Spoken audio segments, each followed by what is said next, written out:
The city pulsed with life. Crowds surged through the streets. A cacophony of sound rose from below, but above it all, a sense of unease lingered. Unseen eyes watched from reflective surfaces. They were everywhere. In shop windows, car mirrors, and the cold glass towers that scraped the sky. These were not reflections of the living city. Something dark resided within them, something ancient and hungry. It called itself the Echo. The Echo was a subtle predator. It began with a whisper, a faint discord in the reflection, a fleeting glimpse of something amiss. Those who were easily swayed, the vain and the desperate, would be the first to notice. They would linger too long, staring into the glass, drawn in by the promise of something more, something better.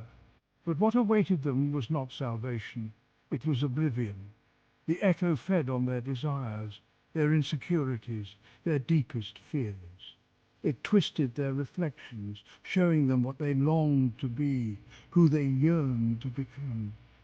But this was a cruel trick, a manipulation to lure them closer, to break them down, to claim them as its own.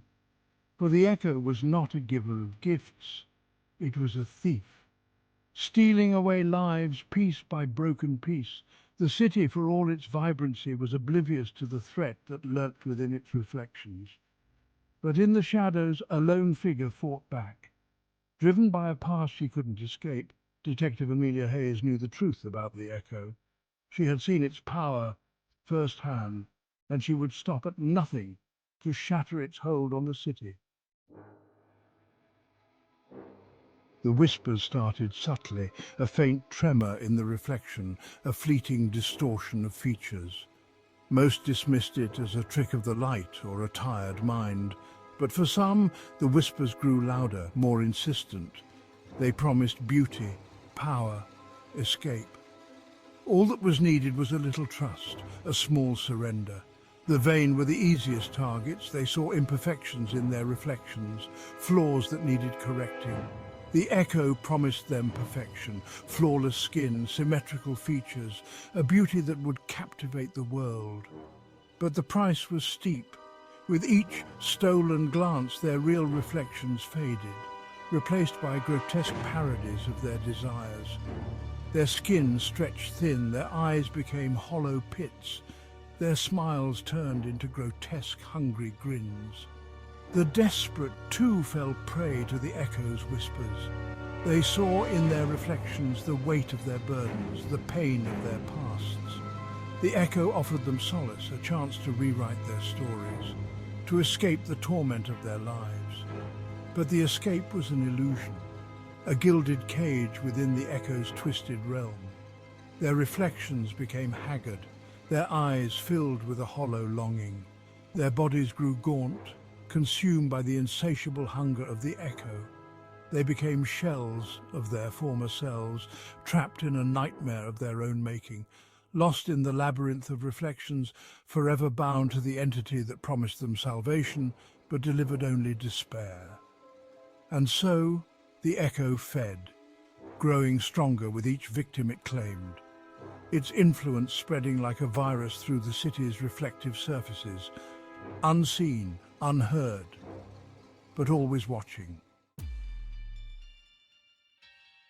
Vanity was a hunger that could never be satisfied. The Echo understood this better than anyone. It preyed on those who craved perfection, who saw their reflections as works in progress, never quite measuring up to the impossible standards they set for themselves. To them, the Echo offered a tantalizing solution. A young model, her face once gracing magazine covers, now saw only wrinkles and imperfections. The Echo promised her eternal youth, a beauty that would never fade. She spent hours staring at her reflection, watching in horrified fascination as her skin tightened, her eyes widened, her lips plumped into an unnatural pout. She didn't realize her true beauty was fading, replaced by a grotesque mask of her own vanity. A successful businessman, obsessed with maintaining his youthful vigor, saw the first signs of aging creeping into his reflection. The echo offered him vitality, a return to his prime. He became fixated on his reflection, ignoring his work and his family. He didn't see the life draining from his real face, the way his skin became taut and plastic-like, his eyes cold and calculating. The echo's gifts were always a double-edged sword. What started as subtle enhancements soon morphed into grotesque distortions. The victims, trapped in their own narcissistic spirals, were oblivious to the true cost of their desires. They became prisoners in their own bodies, their reflections twisted mockeries of the beauty they so desperately craved. Their outward appearances reflected the ugliness that had taken root deep within their souls. Despair was a heavy cloak, suffocating and isolating. The echo gravitated towards those cloaked in its darkness.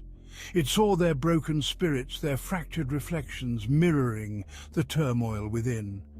To them, the echo offered not beauty, but escape, a chance to outrun the shadows that haunted their every waking moment. A grieving widower, lost in his memories, saw only his departed wife in his reflection. The echo offered him reunion, a chance to hold her once more. He spent hours staring at the mirror, whispering words of love to the phantom image, unaware that his own reflection grew fainter, his body wasting away with each passing day. A young artist, crippled by self-doubt, saw only failure staring back at him.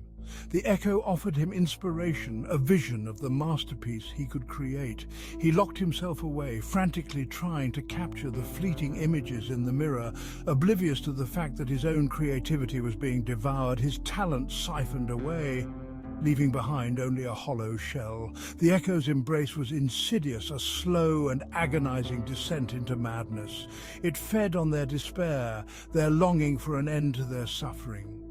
It offered them a way out, but the path led only deeper into its clutches. Their reflections became phantoms, their bodies withered husks, their spirits forever tethered to the entity that promised them peace, but delivered only eternal torment. Detective Amelia Hayes was a woman forged in the fires of tragedy. She had looked into the abyss and seen the face of true evil staring back at her. It had taken everything from her, her family, her sanity, almost her life, but it had also ignited a fire in her soul, a burning need for justice, a vow to protect others from the darkness that lurked in the shadows. She had spent years hunting the echo, piecing together its sinister patterns, learning its methods, understanding its weaknesses. Her obsession with the case had cost her dearly. Her colleagues thought her obsessed, delusional even. They whispered about her behind her back, questioning her sanity, her stability. But she didn't care. She knew the truth. She had seen the echo's handiwork firsthand, and she wouldn't rest until it was stopped. Amelia's apartment was a testament to her dedication. Walls were covered with photos, maps and newspaper clippings, all connected to the echo's reign of terror. She saw the patterns in the victims, the common threads that linked them. They were all vain, desperate, lost in their own reflections, easy prey for a predator that fed on their insecurities. She had dedicated her life to stopping the echo, even if it meant sacrificing her own sanity in the process. She knew the risks. She had stared into the abyss once before.